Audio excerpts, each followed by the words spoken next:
5-minute closing remarks from our debaters. And David, we can begin with you.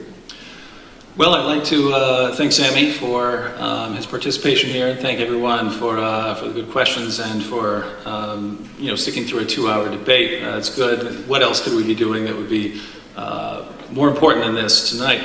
But I think we have two views on the table. There are other alternatives out there, but the positions that are on the table for our consideration tonight, we have two. And according to one, God is perfect in justice, perfect in mercy, and must punish all sin, but is willing to do anything, to whatever it takes, to forgive us. And the solution to retain those perfect attributes is that he voluntarily pays the price for sins. And Muslims have a tremendous problem with this, but again, I mean, think what you'd be willing to do. If you were walking down the street, well, suppose you were king of the world. Suppose you were master of the world, you were dressed in royal robes, and you're walking down in the street and you see your kid drowning in a filthy pool of mud.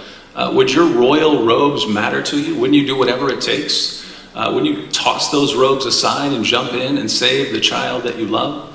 Of course you would, and that's your love. That's your finite, limited love. Imagine what a being who is perfect and infinite in love, what would that being be willing to do? I say whatever it takes. And that's what we find in Christianity. And the Muslim wants to say, well, God doesn't need to do that. Well, if he doesn't do that, then sin gets swept under the rug, and then he's not perfectly just. So how does God do that? Well, I find no answer in Islam, but I find an answer in Christianity.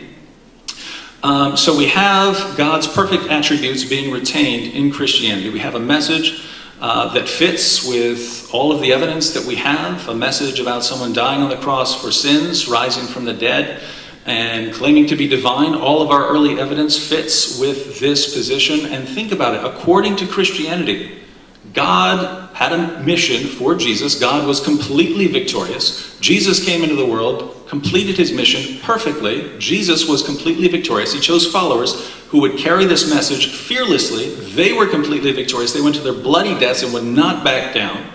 That's the message of Christianity. God is victorious from beginning to end. God is glorified from beginning to end.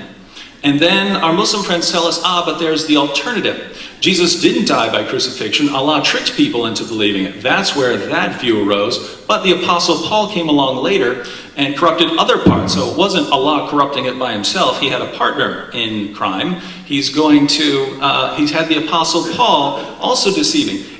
Actually, that's not much better. Because think about the implication there. God sends Jesus into the world. Jesus spends all these years, and according to Islam, Jesus started preaching at birth. So he started preaching for 30 years. And then Allah comes down, tricks Jesus' followers into believing that he died by crucifixion, and then just can't protect his message from the Apostle Paul. God sends Jesus into this world. The work doesn't get done. Jesus doesn't accomplish anything that lasts. Muhammad has to come along 6 centuries later to fix the mess created by Allah and the Apostle Paul. And you put all of this together, what happened in the first century? Nothing. You ended up with the largest false religion due to Allah's deception and the Apostle Paul's deception. And God wasn't victorious. Jesus was a miserable failure. His followers couldn't protect the message from the Apostle Paul or Allah. This is the alternative. This is the alternative, where we have one view that glorifies God. He's victorious from beginning to end. We have another that portrays Allah, God as a deceiver, and Jesus as a miserable failure.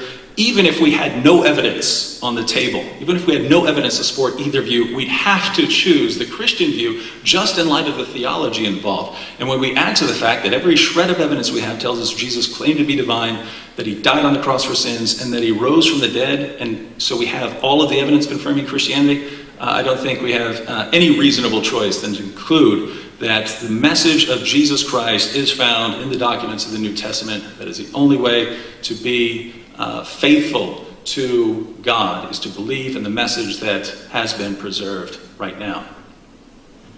Thank you, David.